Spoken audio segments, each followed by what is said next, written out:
छूट जाई दामन अब तक बचपन के प्यार के, प्रेमी के सतावल याद हवे संसार के।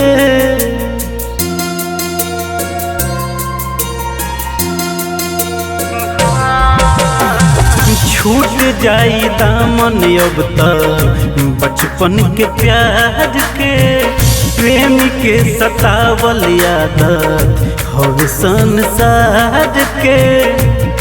जौन मर्जी रहे रब के है, जौन मर्जी रहे रब के उ दस्तूर भइल बा।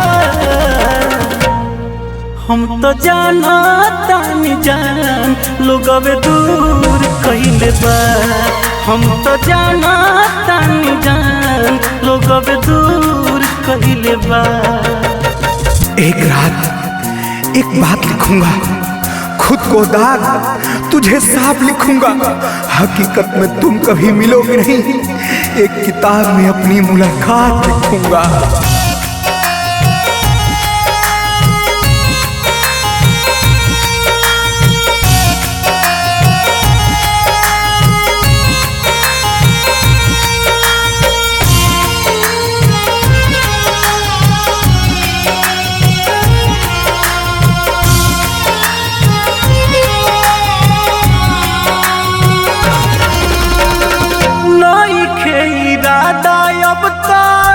जिए के हमारा खुशियाँ मुबारक होके हर पल तारा।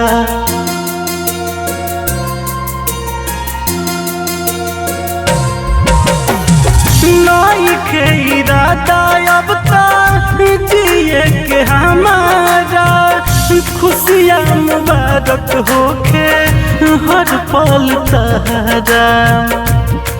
बड़ तू मजबूर है, बड़ तू मजबूर का कसूर धइल बा। हम तो जाना तानी जान लोगवे दूर कइले बा।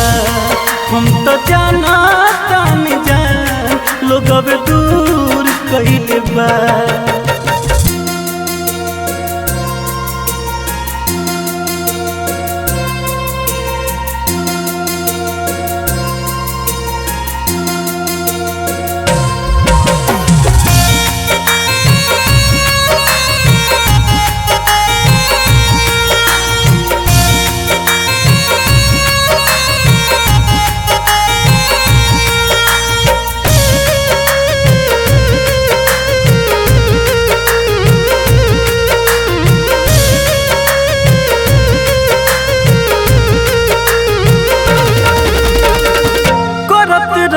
प्यार तोहके मननी परान हो, तहरा बिना कैसे जी शंभु चौहान हो।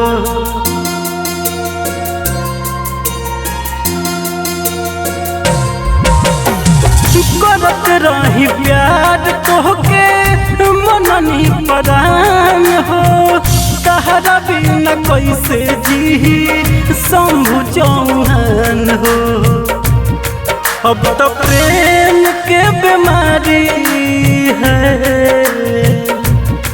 अब तो प्रेम के बीमारी बेसहूर भइल बा। हम तो जाना तानी जान लोगवे दूर कइले बा। हम तो जाना तानी जान लोगवे दूर कइले बा।